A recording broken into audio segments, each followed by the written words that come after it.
Días a todas y todos, muchas gracias por su interés. Les recuerdo, estamos en el ciclo de conferencias del Centro de Estudios China-México de la Facultad de Economía de la Universidad Nacional Autónoma de México en este 2 de octubre, no se olvida. Y bueno, pues con una fecha muy significativa para, en fin, movimientos estudiantiles, pero también políticamente en México, inaugurando nueva presidenta en México. Entonces, en fin, un día yo creo que muy especial. Yo les recuerdo, este ciclo de conferencias se lleva a cabo cada 2 semanas en forma ininterrumpida desde 2005, se dice fácil. Lo organizamos conjuntamente la doctora Yolanda Trápaga y yo desde entonces.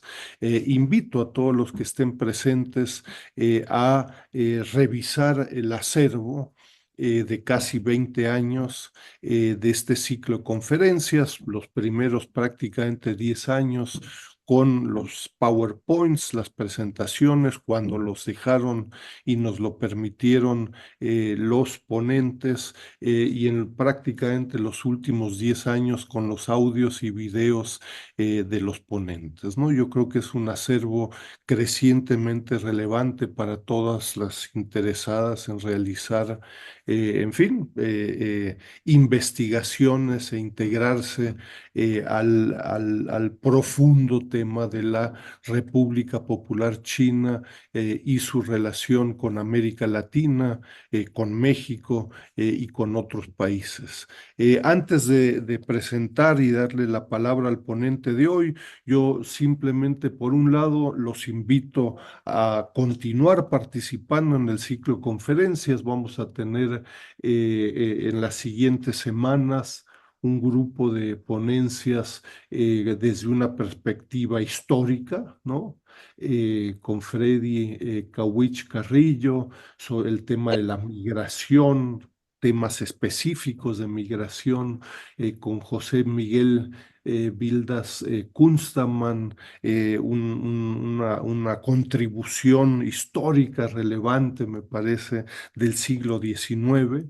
Y vamos a tener una conferencia vía Zoom, como siempre, con un colega ruso desde Moscú sobre las relaciones económico-comerciales entre Rusia y China, un tema me parece que de la mayor trascendencia, ¿no?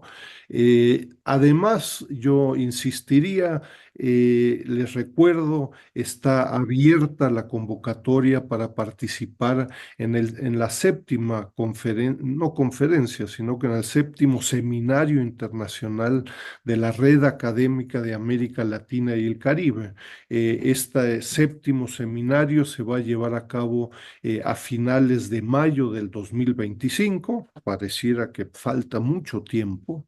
La red va a recibir las propuestas de presentación hasta finales de enero de 2025, ya falta menos tiempo, y les recuerdo que además de las características, todo esto viene a detalle en la convocatoria, además de las características de la breve propuesta para presentar en el seminario, es indispensable ser miembro de la red. Estamos haciendo un trabajo sobre todo institucional, ¿no? Con los 700 casi miembros que tiene la red, nos es relevante fortalecer instituciones, no es la única que existe, existen unas cuantas más, ¿no?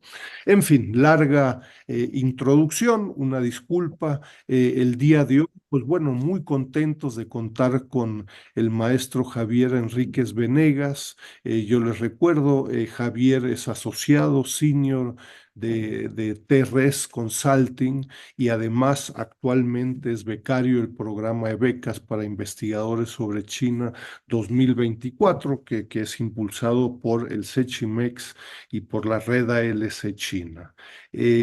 Javier Enríquez Venegas cuenta con una maestría en economía de la UNAM Y para el tema que va a presentar, nos es particularmente relevante, cuenta con una actividad de otras labores en el sector público, en el sector privado, pero yo les diría, para nuestro interés y nuestra concentración en China, yo les recuerdo que él fue director también de análisis de daño y salvaguardias de la Unidad de Prácticas Comerciales internacionales de la Secretaría de Economía para el periodo 2010-2022. Estamos ante una de las personas más especializadas y que más conocimiento tiene sobre este tema específico, ¿no? Entonces, muchísimas gracias, Javier, de nuevo por tu tiempo, por socializar tu conocimiento y bueno, como lo hemos venido haciendo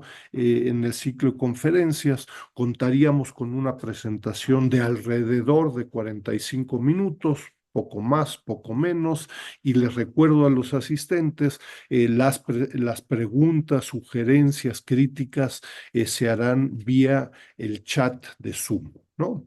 Gracias de nuevo, Javier, un abrazo y por favor. Pues muchísimas gracias, muchas gracias al Sechimex, muchas gracias a la universidad y a usted por la invitación. Eh, Les voy a compartir de una vez la presentación. Muy buen día a todos. Vamos a ver, Se ve perfectamente, sí. vamos a ver si, a ver, ahora sí, Ahí ahora está. sí, empezamos. Buen día nuevamente. Eh, la conferencia de ahorita va a tratar sobre el papel de China en las investigaciones por prácticas desleales de comercio internacional. Yo soy, como lo dijo el doctor, soy licenciado y maestro por la Facultad de Economía. Soy becario ahora en el programa de becas para investigadores sobre China en el Centro de Estudios China-México. Trabajé 17 años en la Unidad de Prácticas Comerciales Internacionales, más de 10 años siendo director. Fui representante en seminarios internacionales para México, uno de ellos en Bruselas y uno en China precisamente, donde tuvimos acceso a algunos tipos de industrias y empresas, sobre todo en el marco de la entrada de China a la OMC, la cual es algo trascendental para las prácticas comerciales internacionales y el cómo ver a China dentro de las investigaciones, ¿no? Por ahora tengo como asociado senior de Terres Consulting, tengo ya año y medio y aquí estoy, proporcionamos asesoría a productores nacionales de diferentes productos sobre cómo ingresar a investigaciones y realizar todos los procedimientos de prácticas desleales de comercio internacional ante la Secretaría de Economía, ante la UPSI precisamente. Ok, primero que nada, como visión general y como parte del contexto de lo que son las prácticas desleales de comercio, pues partimos de lo que ofrece la OMC o de lo que tiene como objetivos la OMC, ¿no? Que es la liberalización del comercio como elemento generador de una ganancia conjunta entre países miembros, de tal forma que permita lograr un crecimiento económico y la elevación de los niveles de vida. Ello mediante los acuerdos que establecen normas jurídicas fundamentales para el comercio internacional entre sus miembros. De ahí existen excepciones de dichos acuerdos y dentro de ellas se encuentran las medidas comerciales correctivas o los remedios comerciales como comúnmente se les conoce, ¿sí? Que son instrumentos de defensa comercial y que son la última vía como excepción del cumplimiento de los principios básicos de la OMC por motivos económicos. Son resultado de investigaciones, cual es muy importante, no es un procedimiento tal vez como la imposición de un arancel, donde determinadamente, en el mejor de los casos, se presenta una solicitud ante la Secretaría y la Secretaría de Economía analiza si pone o quita un arancel. En lo que tiene que ver con los procedimientos de prácticas comerciales internacionales, tiene que ver son resultados de investigaciones. Esas investigaciones son llevadas a cabo por autoridades de los países y que pueden concluir con la imposición de cuotas compensatorias, ¿sí? En México, la autoridad encargada de realizar estas investigaciones es la Unidad de Prácticas Comerciales Internacionales. Ella también se encarga de imponer las cuotas compensatorias correspondientes, que no son más que medidas correctivas o instrumentos de defensa comercial ante las prácticas que violan normas de comercio internacional. Tienen como propósito o como objetivo el propiciar la competencia sana en el mercado, compensando el desequilibrio comercial y los efectos lesivos en las economías ocasionados por dichas prácticas.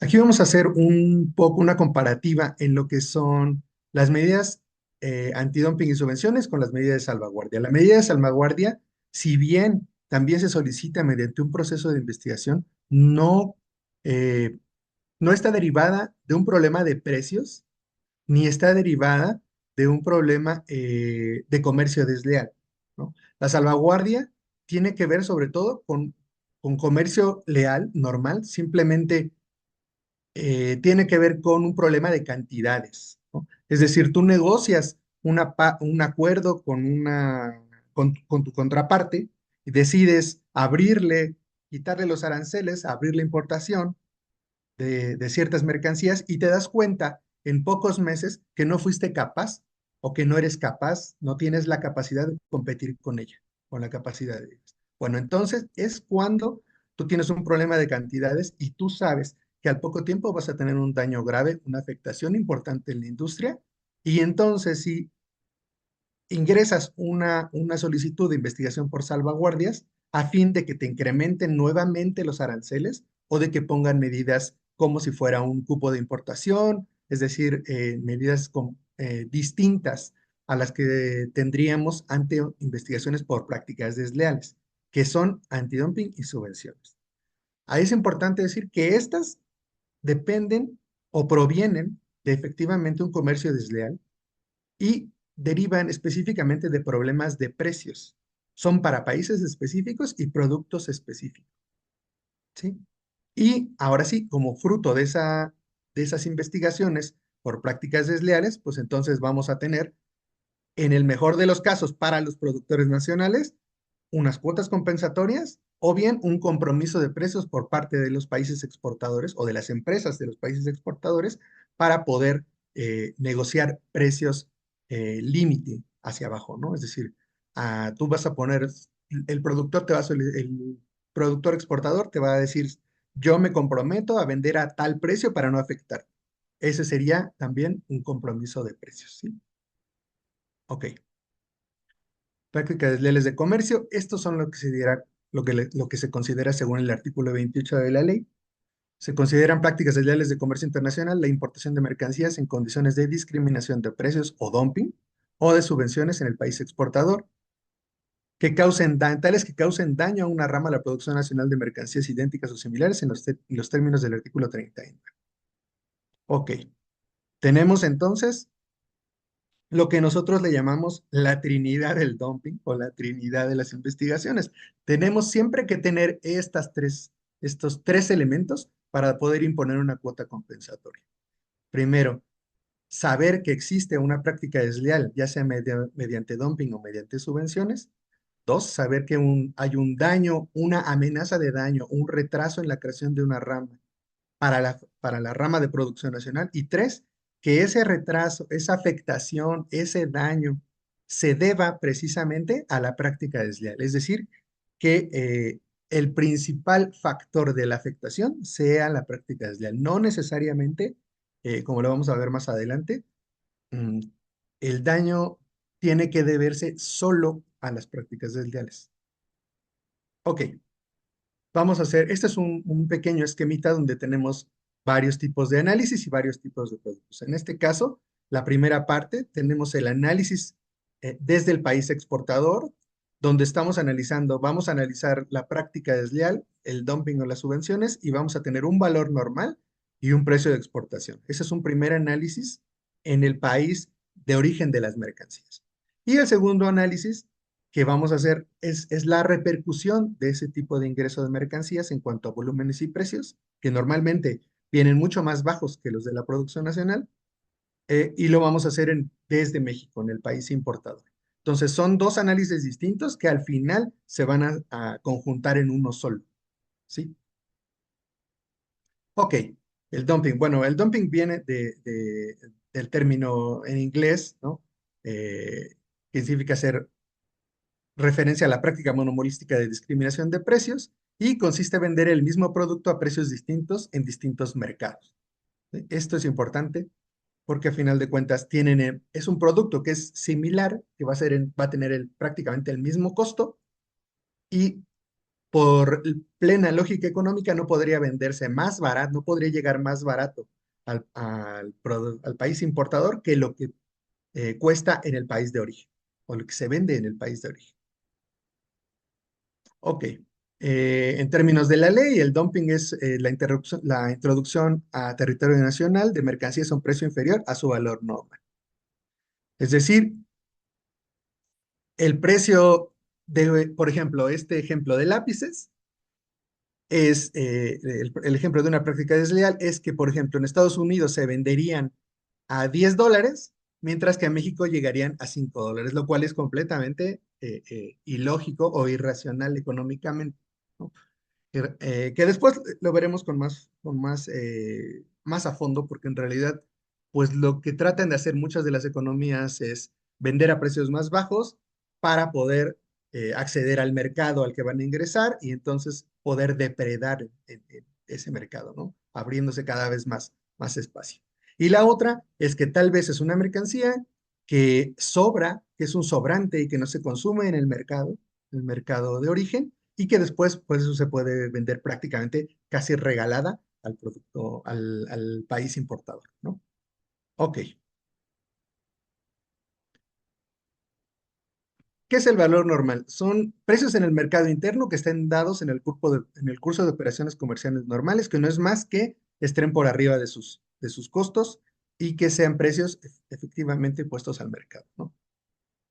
Tenemos dos elementos. Los dos elementos que necesitamos para calcular el dumping son el precio de exportación y el valor normal. En este caso, nos vamos a centrar en el valor normal, que es el valor de la mercancía producida, en este caso, por ejemplo, en Estados Unidos o en China, y vendida en China, ¿no? ¿Ok?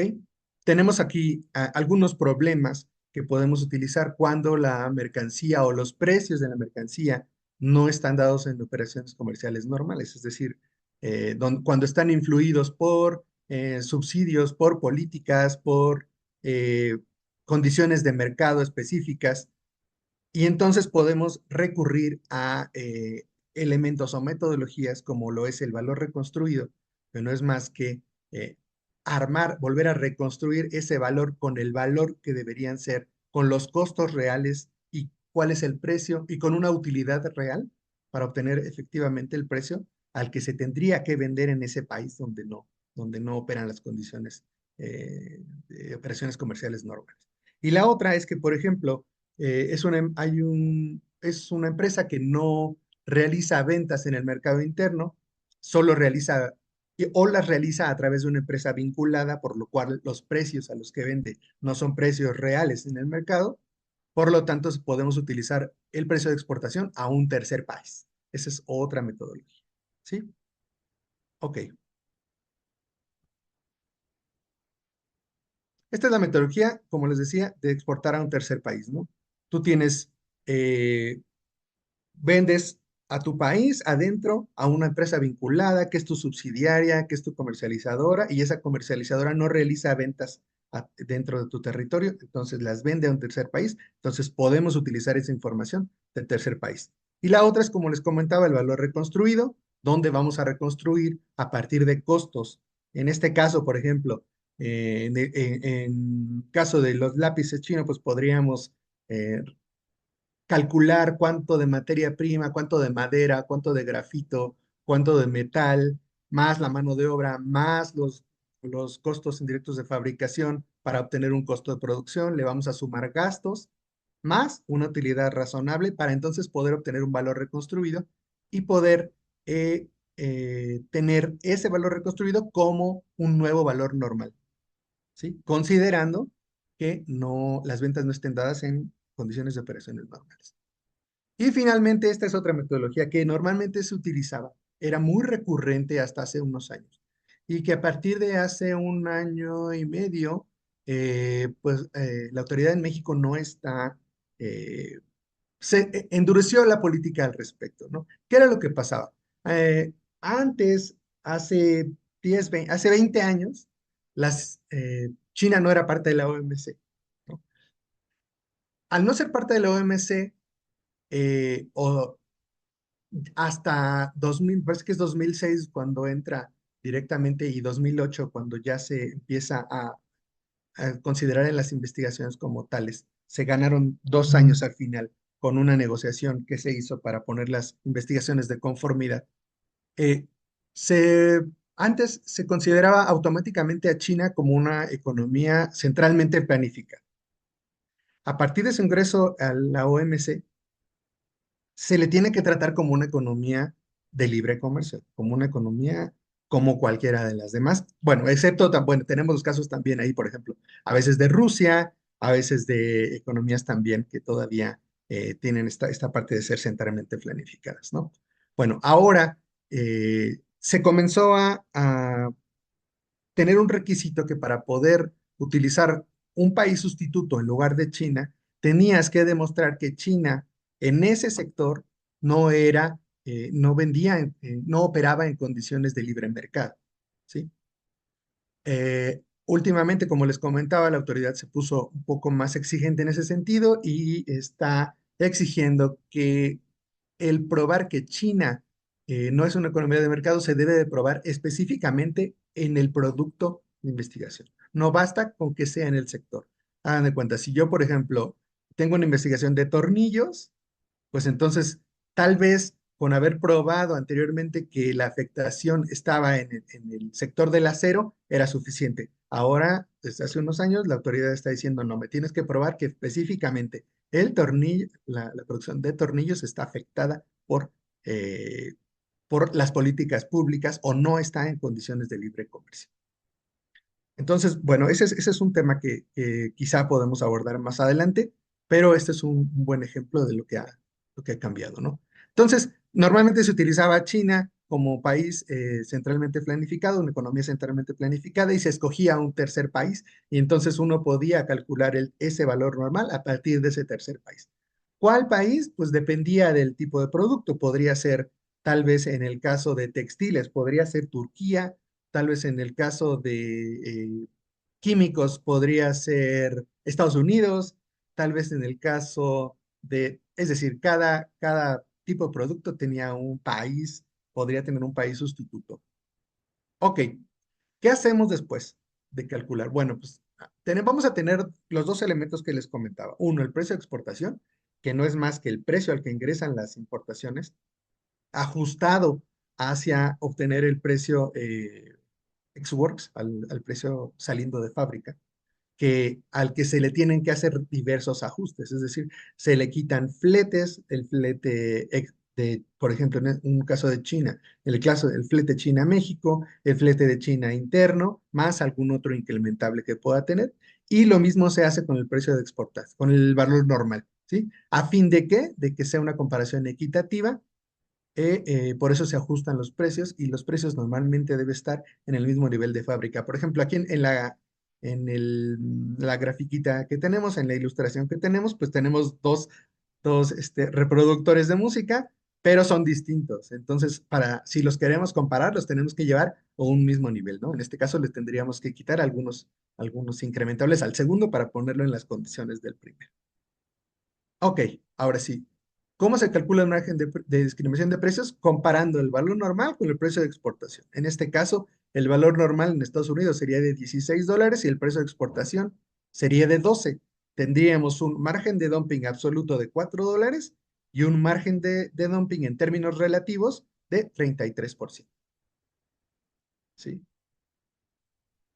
Parece sencillo, pero para llegar a esto es bastante, bastante complicado, porque hay que tener el sustento de todas las pruebas, hay que tener el sustento de todos los números, es decir, son expedientes de cerca de 100 anexos y esos 100 anexos deben estar fundamentados en pruebas, ¿no? Ok. Y el otro tipo de práctica comercial desleal de práctica de comercio desleal son las subvenciones.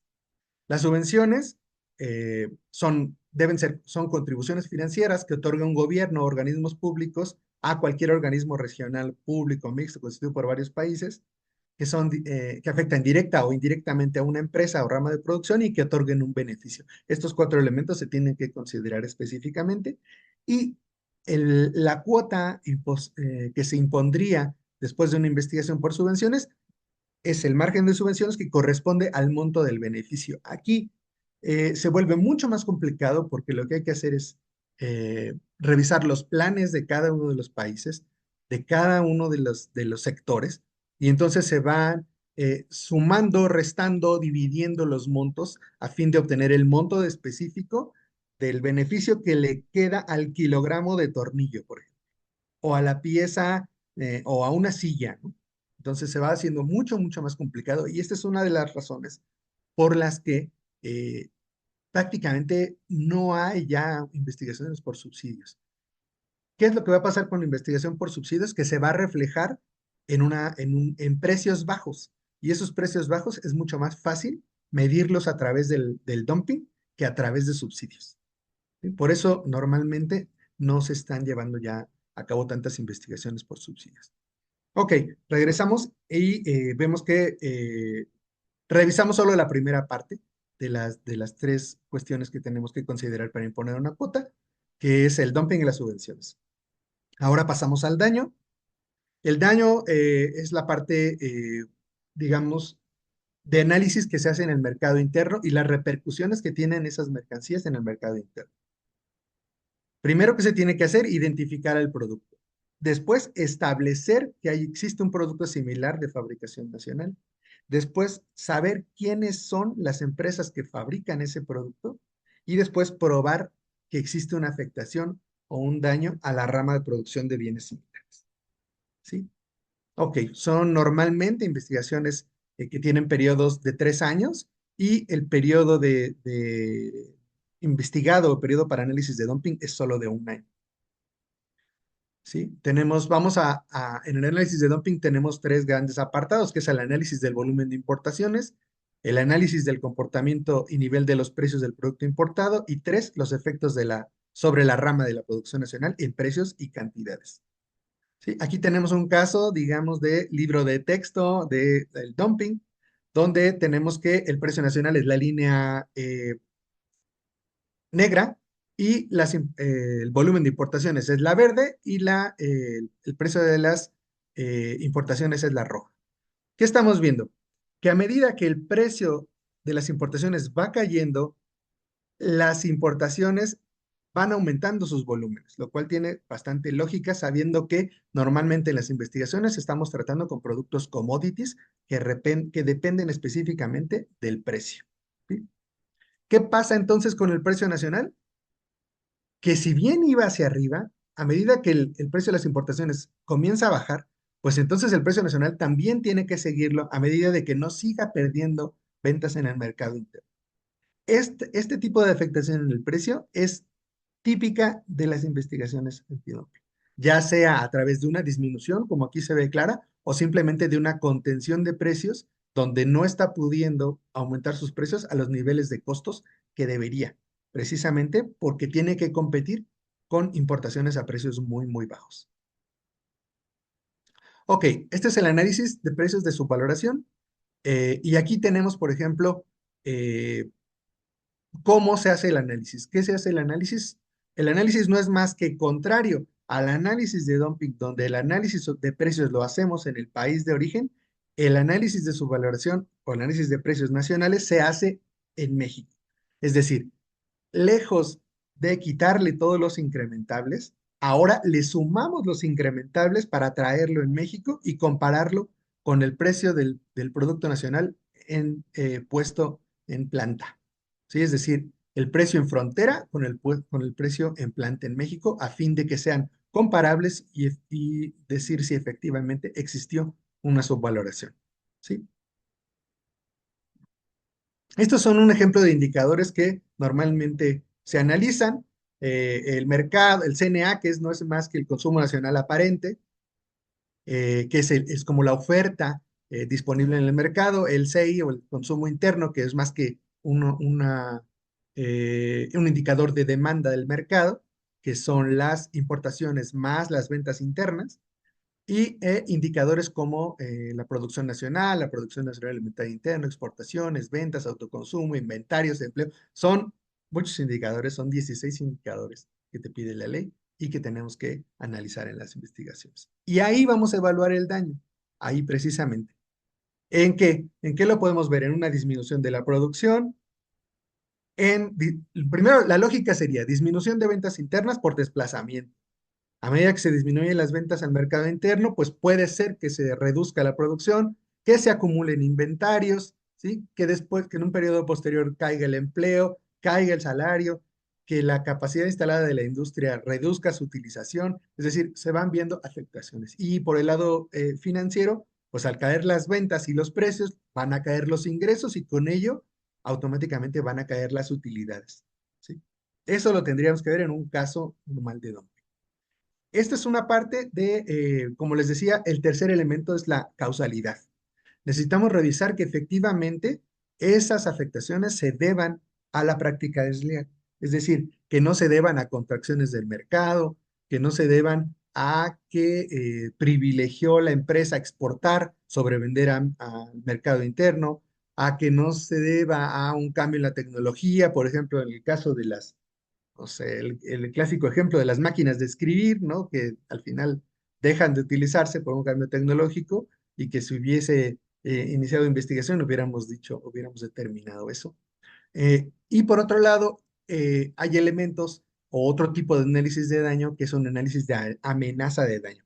El análisis de daño vería reflejado ya una afectación en los indicadores, mientras que el análisis de amenaza de daño lo que te dice es que en un futuro cercano, si las condiciones se mantienen como están en el momento del periodo analizado, se daría esa afectación o se agravaría la afectación. Y se consideran otro tipo de indicadores y la evaluación o el análisis es un poco más prospectivo, ¿no? ¿Qué pasaría si siguen las condiciones? ¿Sí? Ok. Esta es una parte del análisis de una atribución y, por ejemplo, tenemos un caso de elementos como una media móviles, son medias móviles donde a final de cuentas son elementos e instrumentos que nosotros utilizamos para poder evaluar de mejor forma las condiciones, ¿sí? Estos son, por ejemplo, ejemplos de medidas de transición, son al final de cuentas elementos que se pueden considerar. Y, por ejemplo, aquí vamos a tener, ¿qué son las cuotas compensatorias? En realidad, las cuotas compensatorias no son más que medidas que compensan, como lo dice el mismo término, que compensan la afectación, que compensan la práctica del día. Y son provisionales, las que se imponen en resoluciones preliminares, y son definitivas las que se aplican en resoluciones finales. Esas cuotas definitivas van a tener una vigencia de 5 años y se podrán extender otros 5 años mediante un procedimiento de examen de vigencia de cuotas. Ahora sí, las cuotas pueden ser de dos tipos: ad valorem, que son expresadas en términos porcentuales, o específicas, es decir, en dólares por la unidad de medida. Dólares por kilogramo, dólares por metro, dólares por tonelada, ¿no? Y normalmente esas cuotas son iguales al margen de dumping o al monto de la subvención. No pueden ser mayores, eso lo dice la ley, pero sí pueden ser inferiores mediante una lesser duty rule, que ahorita la vamos a ver más adelante, o por ejemplo tener mecanismos como los precios de referencia. Es decir, se impone una cuota de $5 a las mercancías que vengan por debajo del precio determinado, ¿no? Del precio de referencia. Solamente las que vengan por debajo van a pagar la cuota o la diferencia entre lo que vengan por debajo. O sea, si una cuota es de $6, si el precio de referencia se fija en $6 y la cuota es de $4, una mercancía que llegue a $4 solamente va a pagar los $2 de diferencia. ¿Sí? Aquí lo vemos más o menos. En este caso, eso es un caso que teníamos en la unidad y donde vimos que efectivamente solamente Las importaciones en la línea negra pagaron solamente este poquito de cuota compensatoria durante los 5 años que estuvieron vigentes. Ok, hablemos rápidamente de la Lesser Duty Rule, que es imponer, que son una cuota menor al margen de dumping. Y aquí tenemos un análisis un poco sobre los países que la utilizan. Normalmente hay varios países, por ejemplo, la Unión Europea, que la utiliza de manera sistemática, mientras Estados Unidos nunca lo hace. Estados Unidos, por el tamaño de la autoridad que tiene en Estados Unidos, revisan cada año los márgenes y van actualizando los márgenes. Por eso no se ven en la necesidad de aplicarles ese duty rule, ¿sí? ¿Qué es la Lesser Duty Rule? No es más que calcular un precio no lesivo y a partir de ahí calcular la cuota compensatoria. Es decir, ¿cuál es el precio al que no te afecta, al que al productor ya no le afecta? Y a partir de ese precio lo comparas con el precio de las importaciones investigadas y obtienes esa Lesser Duty Rule, que puede ser por dos formas. Ese precio no lesivo se puede obtener ya sea por información externa, que son fuentes ajenas a la rama, como precios internacionales, precios de otras importaciones, valores normales de la investigación, o bien a través de la vía endógena, que es a través de los indicadores económicos y financieros de la rama, que no es más que los precios de la misma mercancía dados en periodos anteriores, precios con utilidades razonables o también a través de puntos de equilibrio de costos más precios. ¿Sí? Ok, finalmente, la parte de China, como les comentaba, es muy importante para las prácticas desleales de comercio. En la UPSI ha habido 368 investigaciones iniciadas en toda la historia, 340 por dumping, 24 por subvenciones y solo 4 salvaguardas. De ahí, 42% son del sector de metales básicos, 26% del químicos y las restantes 32% son de otros sectores como manufactureros, agropecuarios y textiles. Y aquí lo importante es que por origen han sido más de 50 países, pero China representa el 25% de todas las investigaciones. Le sigue muy cerquita a Estados Unidos, por la cercanía geográfica también tiene mucho que ver Estados Unidos, pero China es el país al que se le han iniciado más investigaciones. Y como se puede ver en la gráfica. Ahí también está investigaciones, por ejemplo, Corea del Sur representa el 4%, Venezuela, España, Alemania, India, ¿no? Hay investigaciones con Rusia, con Ucrania, con Kazajstán, con muchos más países. De ahí, de esas investigaciones, se han impuesto en toda la historia 220 medidas compensatorias, 220 cuotas, 207 por dumping, 12 por subvenciones y solo una de salvaguardia. Una salvaguardia que correspondió al caso de pollo de pierna y muslo de pollo de Estados Unidos. Y finalmente, han abarcado 30 productos de 30 países y efectivamente, nuevamente China es el principal país al que se han impuesto cuotas compensatorias con el 32% de las medidas. De ahí también los principales sectores han sido los metales básicos y de manufacturas, que son el 50% de las medidas, y químicos y derivados del petróleo, que son el 23%. Finalmente, ahora existen 82 cuotas compensatorias vigentes, 81 por dumping y una por subvenciones, que era lo que les comentaba, donde normalmente se están realizando investigaciones ya normalmente por dumping y muy poco por subvenciones, y abarcan 50 productos originarios de 18 países, donde 45% de las medidas son de China, de las medidas vigentes. Y por otro lado, la mayoría de los productos pertenecen también al sector de metales básicos y manufacturas con una participación del 67%. Entonces, como vemos, China es muy importante, es el principal, digamos que, cliente de la UPSI, porque al final de cuentas, a ellos son a quienes más se les investiga, precisamente por la conformación de la misma economía china, de los mismos sectores chinos y de los precios tan bajos a los que venden al mundo. Estas son algunas de las razones que podemos encontrar al respecto. Sí, finalmente hay dos puntos a discusión que están actualmente en boga y uno de ellos es sugerir la reimplementación de la utilización de la metodología de país sustituto en México, dada la influencia del Estado en la economía china. No estamos compitiendo en condiciones iguales con los chinos, específicamente por la influencia que tienen ellos en la economía, en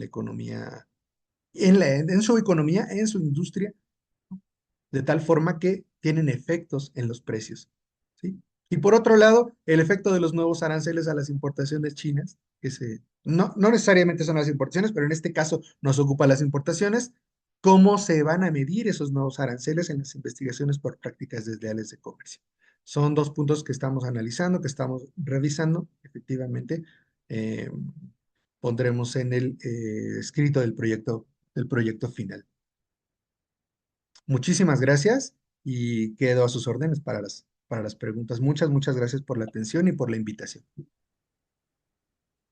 No, muchas gracias, Javier, en fin, la presentación de un tema técnicamente complejo y con, bueno, una cantidad de implicaciones en la relación bilateral México-China, pero también con implicaciones en otros con otros países, ¿no?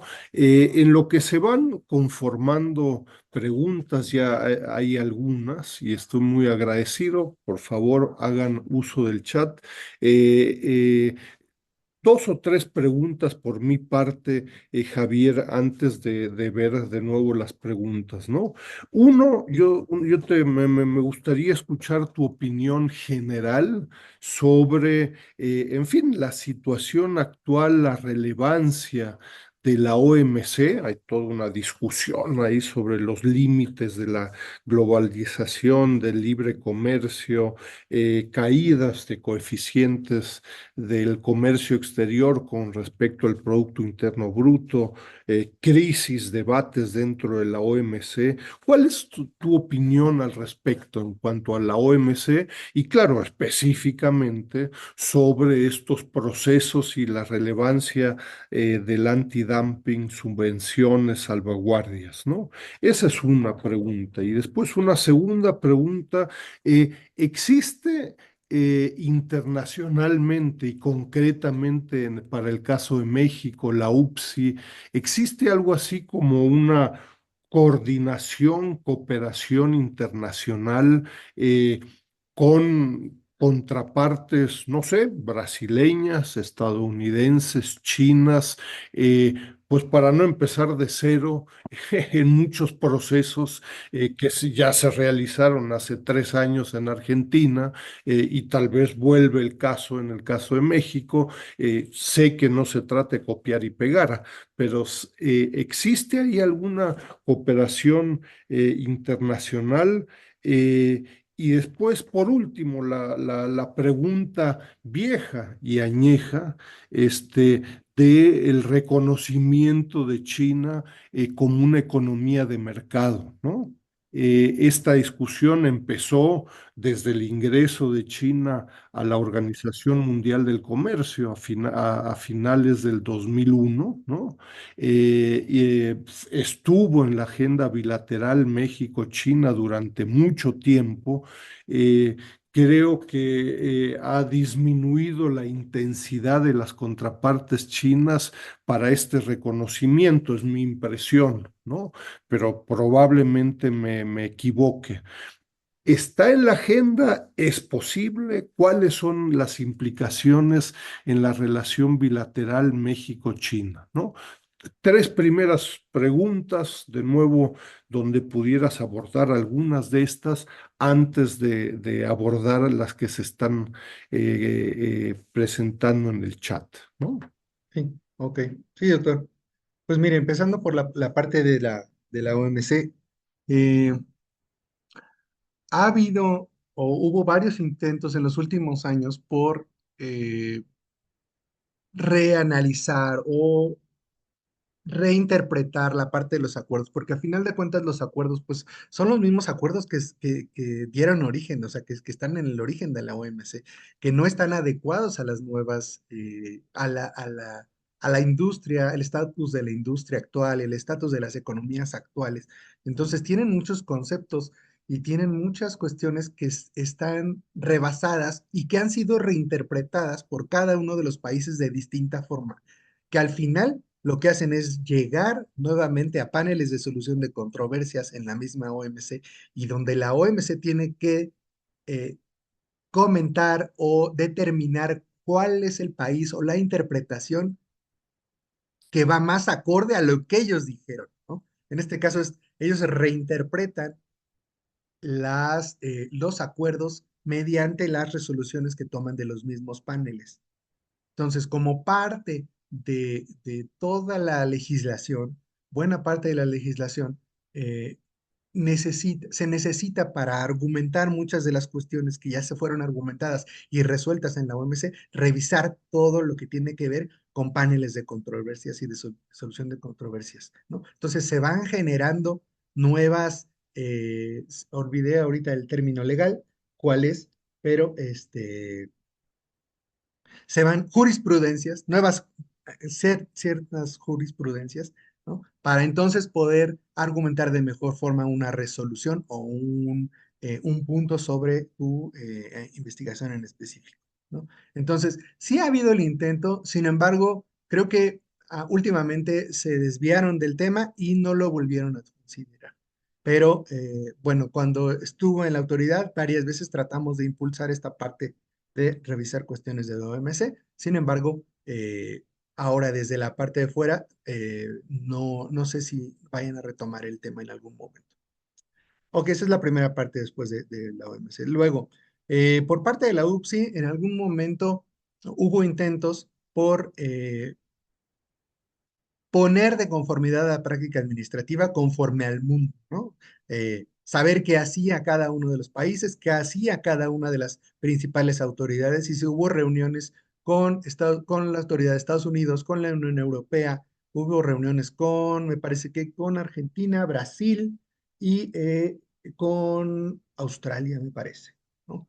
Ellos, a final de cuentas, son de las eh, oficinas o de las autoridades que hacen investigación más recurrentemente y que a final de cuentas se quería saber cuál era el nivel que tenía la autoridad mexicana en el mundo del dumping, ¿no? En el mundo de las autoridades.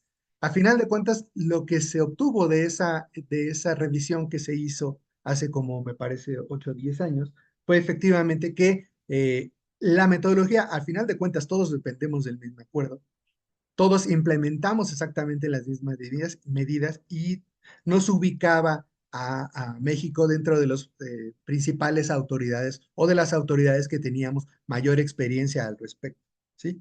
Nosotros incluso dábamos asesoría a otros países, por ejemplo, autoridades de países como Guatemala, Honduras, Costa Rica, me parece que vino Colombia, Ecuador, ¿no? Entonces, a partir de la UPSI se capacitaba, me tocó incluso a veces capacitar a las autoridades, ¿no? Para que estuviéramos más o menos en niveles y tratar de hacer una cooperación entre distintos países. Eso era lo que se hacía. Ahora, no sé si se sigue haciendo, no sé cómo esté la cuestión, no sé si se han centrado más ahora, parece, en cuestión de tiempos y de cosas así, de salir más rápido, ¿no? Independientemente de si sale o no sale bien, pero sí sale más rápido. Entonces, me parece que esa es una de las cuestiones. Y por otro lado, el último punto, la parte de China como economía de mercado, como les comentaba, es una parte que se ha discutido mucho, se ha analizado mucho. Incluso yo me acuerdo mucho del caso por ejemplo, de cuando Rusia quería esta parte del reconocimiento de la economía de mercado y quería específicamente que hubiera un pronunciamiento por parte de la autoridad que lo señalara de esa forma, ¿no? Eso no, al final de cuentas, no se hace, nunca se hizo tampoco con China. Sin embargo, sí se han tomado, sí se considera en las investigaciones a China como un país de economía de mercado, por lo que entonces los productores nacionales tienen que probar que no lo es, ¿sí? Al contrario, antes decías tú, bueno, pues lo considerabas y no lo tenías que probar. Bueno, ahora sí tan lo consideres una economía de mercado que tienes que probar que no lo es específicamente en el producto en el que estamos analizando. Ya sea tornillos, ya sea antibióticos, ya sea cualquiera, ¿no? Por ejemplo, amoxicilina, el otro que había, dicloxacilina, ¿no? tiene que ser específicamente en el producto y que se vea reflejada específicamente en ese producto. Y compré incluso es tan complicado probar que no es una economía de mercado en ese producto que normalmente lo que están haciendo las empresas y los productores nacionales es tomar los precios directos de China. Ya no se van a la discusión, no se meten a la discusión de si es o no una economía.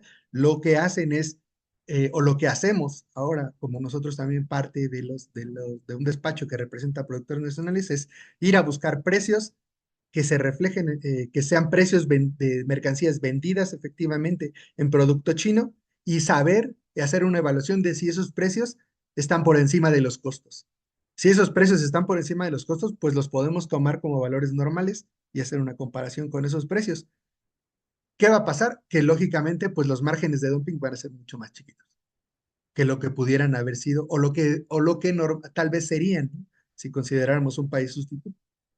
Mm, Entonces, está sí, bien. sí está la discusión en tal, pero sobre todo está la discusión del lado de los productores nacionales hacia la autoridad, para que nos sigan o nos den el beneficio de la duda de reconocer que ese sector está afectado y que no está dado en condiciones de libre comercio. Está bien, no, muchas gracias. Un último detalle, y sé que se están acumulando las preguntas, pero en todas estas discusiones sobre antidumping, subvenciones, salvaguardia, ¿la propiedad de la empresa es un aspecto relevante en el análisis? Es decir, si es una empresa privada o si es una empresa pública, propiedad del gobierno central o de un municipio, etcétera. ¿La propiedad es un tema significativo o es irrelevante? La propiedad debe ser privada. A final de cuentas, lo que estamos haciendo es hacer análisis sobre importaciones que llegan aquí, pero normalmente es un tema, tal vez que como normalmente es de empresas privadas, nunca se ha metido la discusión de las empresas públicas y de la afectación de empresas públicas, ¿sí? Porque incluso se tendría que probar que esa mercancía tiene alguna afectación derivada de ser empresa pública. No sé si sea, o sea, la legislación no te dice que sea una empresa privada de por sí o que sea una empresa pública por sí, no existe ese término, por ejemplo, de la legislación para tomarlo, pero sí se podría analizar el efecto de ser una empresa pública, de tener atribuciones o contribuciones de una empresa pública y cómo se vería reflejado en los precios de los productos. Muchas gracias, Javier. De nuevo, no quiero sesgar demasiado la discusión. Yo entiendo, Javier, que desde las 10:22 hay un grupo de preguntas, empezando ahí por Diego Gerson.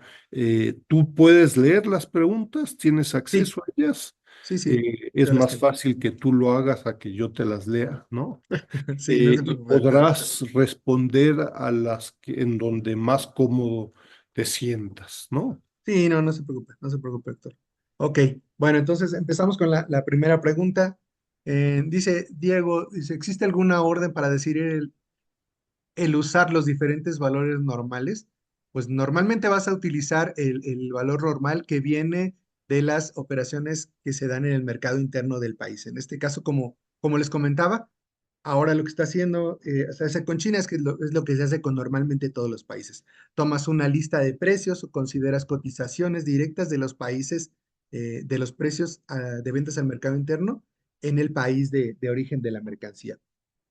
En dado caso de que no cuentes con esa información, esa información no esté por encima de costos, sea una información insuficiente, entonces tú puedes de esa forma acudir a utilizar otros valores normales, ¿no? Y uno de ellos, como les comentaba, por ejemplo, en el caso de empresas que están vinculadas y que no tienen ventas al mercado interno, por ejemplo, directamente, sino solo a través de comercializadoras hacia el exterior, pues entonces puedes utilizar un precio de exportación a un tercer país o de la otra forma, como les comentaba, pues hacer un valor reconstruido. Te das cuenta de que esos precios no corresponden no están por encima de los costos y entonces reconstruyes tú el precio con datos efectivamente de la misma economía Idealmente tendría que ser con datos de la misma economía, por lo tanto, se hacen estimaciones a través de materia prima vendida en ese país, más porcentajes de mano de obra, más de gastos para construir el costo de producción. A partir de ahí, tomas de estados financieros de empresas chinas, en este caso, de estados financieros, tomas algunos porcentajes de gastos respecto a los costos o a las ventas y después le sumas una utilidad de esas mismas empresas chinas, las cuales tienen que vender ese producto y tienen que ser principales productores de ese producto, ¿no? Para entonces poder acceder a un valor reconstruido y entonces tomar ese valor reconstruido como parámetro para poder revisar analizar el dumping, ¿sí? Ok. Pasando a la siguiente pregunta, dice Viridiana, ¿es posible consultar el avance o resultado de las investigaciones antidumping? Es decir, ¿es información de libre acceso? El avance solamente lo vas a tener, es información de libre acceso, ya que todas las resoluciones están publicadas en el Diario Oficial de la Federación.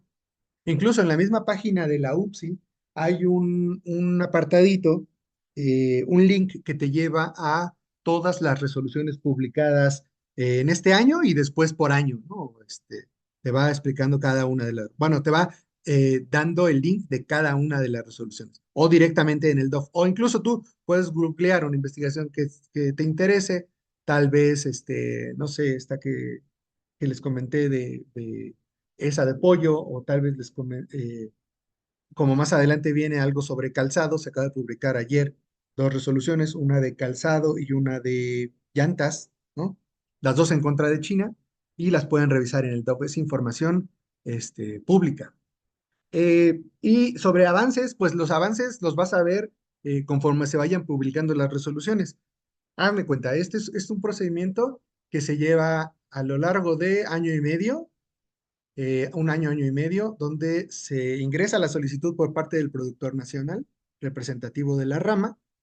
Ese análisis lo revisa la autoridad y decide si te hace una prevención, es decir, si le quedaron dudas o si tiene algunas aclaraciones que hay que hacer o si te faltó información, entonces te da una oportunidad de que completes. Después, la autoridad hace un análisis ya con toda esa información y decide si entonces inicia o no la investigación. Si no se inicia, saca una resolución por desechamiento para finalizar la investigación o inicia la investigación, ¿sí?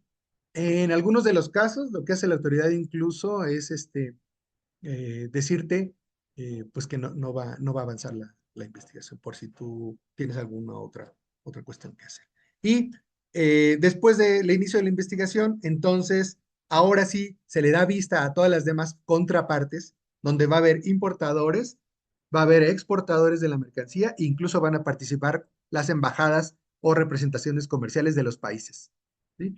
Ellos van a dirimir, van a presentar argumentos y van a decir, lo que dijo el productor nacional no es cierto por tal y tal y tal cosa, y te presento estas pruebas. En el mejor de los casos va a venir la empresa exportadora de ese país y te va a decir, esos datos que te dio no son ciertos, te doy mis datos y calcúlalos a partir de aquí, de mis datos, ¿sí? Ese es el mejor de los casos. En China prácticamente nunca pasa eso porque los productores exportadores no abren la información, no te abren la información. No recuerdo cuántos casos ha habido donde sí han presentado información de exportadores chinos directos, ¿sí? Ok, y por el otro lado, ya cuando tienes la resolución de inicio, pues se hacen requerimientos y después viene una resolución preliminar. Esa resolución preliminar puede concluir la investigación diciendo, pues no tenemos elementos para seguir. Puede seguir la investigación sin imponer cuotas, donde la autoridad prácticamente te está diciendo que eh, hay una afectación o que cree que hay una práctica, pero que tiene dudas sobre algunos aspectos. Y una investigación, puede salir una resolución preliminar que impone cuotas provisionales. Esas cuotas provisionales están vigentes a partir de un día después de que sale esa resolución provisional y pueden estar hasta por 6 meses vigentes. Después va a venir un segundo periodo de pruebas complementarias, se le llama periodo de pruebas complementarias. Después viene nuevo requerimiento de información, luego va a venir una audiencia pública donde todos pueden estar ahí, pueden acudir al edificio de la Secretaría o pueden verla, incluso ya las está transmitiendo por YouTube desde hace como 3 o 4 no, como 2 o 3 años. Ya están por YouTube, se pueden ver en YouTube las audiencias públicas, donde cada una de las partes presenta los argumentos finales de las investigaciones. Normalmente la autoridad pues ya tiene prácticamente el análisis terminado, salvo que en la audiencia pública salga algo bastante relevante como para poder cambiarla, ¿no? Pero la determinación, pero en realidad iría muy encaminado. Y finalmente, después de la audiencia, viene un periodo de presentación de alegatos y finalmente viene la resolución final. Entonces, la forma de revisar el avance es precisamente a través de las diferentes resoluciones que se van realizando. Ok, ahora dice, pasamos a la siguiente pregunta, dice Lisette. ah, Dice, si me permite, gracias, si me permite dos preguntas. ¿Qué tipo de economía es China? ¿Y por qué, por ejemplo, el TEMEC nos pone una cláusula de no acuerdos comerciales con economías de no mercado? Y por otra parte, ¿por qué se han estado eliminando varias cuotas compensatorias este año? Ok, ¿qué tipo de economía es China? Para la OMC y para la UPSI, para en general toda la parte que tiene que ver con acuerdos comerciales, es una economía de libre comercio. Y tú, como les comento, tendrías que probar que no lo es en ese sector. ¿Ok? Luego dice, ¿por qué nos pone una cláusula de no acuerdos comerciales con economías de no mercado? Bueno, porque precisamente si China no está catalogada como economía de no mercado, pues entonces puedes tener o no esa cláusula. Finalmente dice, ¿por qué se están eliminando varias cuotas compensatorias en este año? Hay muchas razones de por qué se eliminan cuotas compensatorias, pero algunas de las razones por las que se eliminan son eh, eh, que muchas veces ya no les interesa a los productores nacionales mantener esa cuota porque no son procedimientos sencillos, ni o sea, son procedimientos que quitan mucho tiempo, que son muy laboriosos y que normalmente los tienes que ver a través de despachos, ¿no? A través de consultorías. Entonces, muchas de las empresas dicen, ¿sabes qué? En este caso, como les comentaba, pusieron un arancel para determinada mercancía y con ese arancel por este momento me está saliendo suficiente. Entonces dejas morir la cuota compensatoria, ¿no? No inviertes en una cuota compensatoria, lo cual me parece que es completamente, pues no es lo correcto. A final de cuentas, yo siempre veo de parte del productor nacional una cuota compensatoria como una inversión a una cuestión de seguridad, ¿no? A tu empresa y a cómo lo estás viendo, porque a final de cuentas sobre los aranceles nunca tiene seguridad de cuándo los van a quitar y cuándo los van a modificar. En cambio, una cuota compensatoria te asegura 5 años, cuando menos, de tener efectivamente ese incremento o ese sobre arancel, si le podríamos llamar de esa forma, ¿no? Esa protección adicional, que la palabra protección tampoco es bien vista en ningún lado, ¿no? Que al final de cuentas dicen, en realidad no estás protegiendo, sino estás poniendo en condiciones leales algo que no lo está, ¿no? Entonces, son cuestiones de semántica, pero cuando trabaja uno con abogados durante tanto tiempo y tantos días, entonces, bueno, tiene uno que tener los términos muy, muy, muy claros al respecto, ¿no? Ok, luego dice, por aquí se me fue, permítame. Dice, buen día, Hugo. Esto mismo se aplica a servicios puramente digitales como los microservicios de software o servicios de nube. Mira, han llegado solamente a la parte de mercancías. Servicios no están metidos en la parte de dumping y subvenciones. Pero sí, por ejemplo, sí estamos utilizando mucho páginas de venta, por ejemplo, de productos en China para como referencias de valor normal. Eso sí es importante y eso sí estamos utilizando últimamente mucho. Luego dice Rafael, dice, ¿cuál crees que sea la postura del nuevo gobierno frente a las prácticas desleales de comercio en China? ¿Qué ramas industriales va a proteger frente a las importaciones chinas? Mira, eh, yo creo que por ahora la postura debe ser la misma.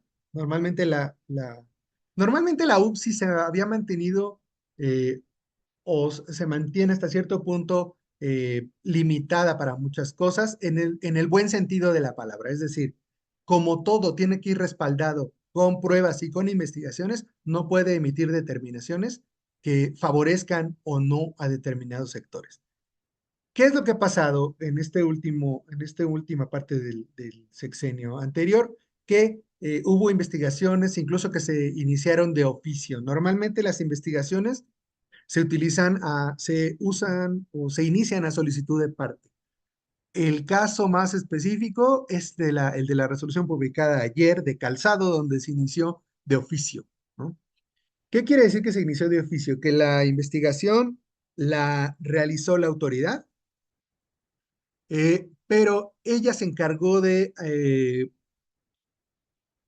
allegarse de las pruebas mediante formularios a los productores nacionales. Entonces ella diseñó los formularios, ella le propuso bueno, le preguntó lo que necesitaba saber para el inicio de la investigación a los representantes de, no, creo que son las cámaras de Guanajuato, Jalisco y Jalisco, ¿no? Ellos son los que están atrás de la investigación, o los como representantes de productores nacionales, y les pidieron la información para poder iniciar la información. Entonces, ¿cuál creo que sería la postura? Yo creo que la postura seguirá siendo la misma.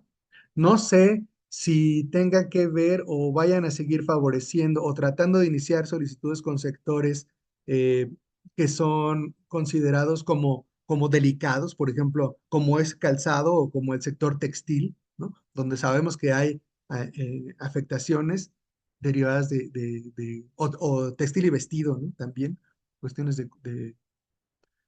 pero no sé si sea lo mejor, ni sé si sea lo más eh, correcto, porque a final de cuentas, cada resolución que genera la autoridad va generando eh, jurisprudencia de práctica administrativa, ¿sí? Entonces, si tú ya lo hiciste de esa forma y consideraste esa información, cuando alguien quiera considerar la misma y ellos te digan, no, es que eso no se puede hacer, tienen la autoridad de hacerlo, pero entran en contradicciones.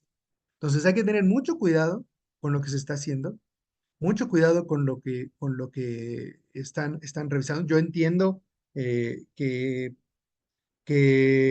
han favorecido, por ejemplo, esta parte de calzado. Incluso yo recuerdo que la investigación de llantas para originarios de China duró mucho tiempo intentando entrar y en esta administración logró entrar porque tenían realmente problemas de representatividad, o sea, estaban queriendo imponer cuotas compensatorias a llantas radiales cuando solo lo que se hacía eran llantas de las otras. Los llantas de primera tecnología. Entonces, no sé cómo haya sido esta vez. Ahora lo hicieron de diferente forma, pero bueno, ya están saliendo las resoluciones. Ok, luego dice Rubén. Dice, ¿es cierto que China nos vende más de lo que nos compra? Eso sí es cierto. ¿Qué proporción existe? No sé exactamente. Por ahí tienen indicadores. Me parece que la Secretaría es la que tiene los indicadores de balanzas comerciales. Eh, no, tal vez en valores, porque en volúmenes es difícil saberlo. Y dos, dice, se ha comentado que la presidenta si va a cambiar la situación. ¿Esto será posible? ¿Cómo se podrá hacer? Híjole, la verdad es que la única forma de competir mejor con China es eh, teniendo una política completamente encaminada tanto a elevar competitividad como a abaratar costos, y aún así va a ser difícil competir con China. Yo creo que si tienen elementos y algunos elementos para poder competir, pues sí siguen siendo las prácticas desleales, ¿no? Las investigaciones por prácticas desleales. Luego dice Gerardo, recientemente se estableció una cuota compensatoria provisional a calzado. ¿Qué pasa si el sector de esta industria no lo considera suficiente para proteger a la industria? Ahí el 18%, acuérdate que la cuota no puede ser superior al margen de dumping. Si el 18% fue el margen de dumping encontrado en la investigación, no hay forma de que se pueda incrementar. Y si la industria no lo considera suficiente, pues tendrá que buscar otros mecanismos para poder incrementarlo. Ahora viene una segunda parte, un periodo de pruebas complementarias y podrá entonces emitir o presentar alguna información para mejorar ese margen, ¿sí? Pero bueno, eso lo tiene que hacer a través de la investigación y del procedimiento. Ok. Luego dice, Para un producto o mercancía físico se revisan primeramente los canales de exportación, ya que la exportación puede promover un mayorista independiente al productor en el extranjero y por ende el productor extranjero se lavaría las manos. Bueno, las investigaciones se hacen como si fuera una cadena, ¿no? Es decir, se va haciendo la cadena hacia atrás hasta llegar al precio del productor. En este caso, si son del mismo grupo, el comercializador que el productor, se puede llegar a la cadena del productor, ¿no?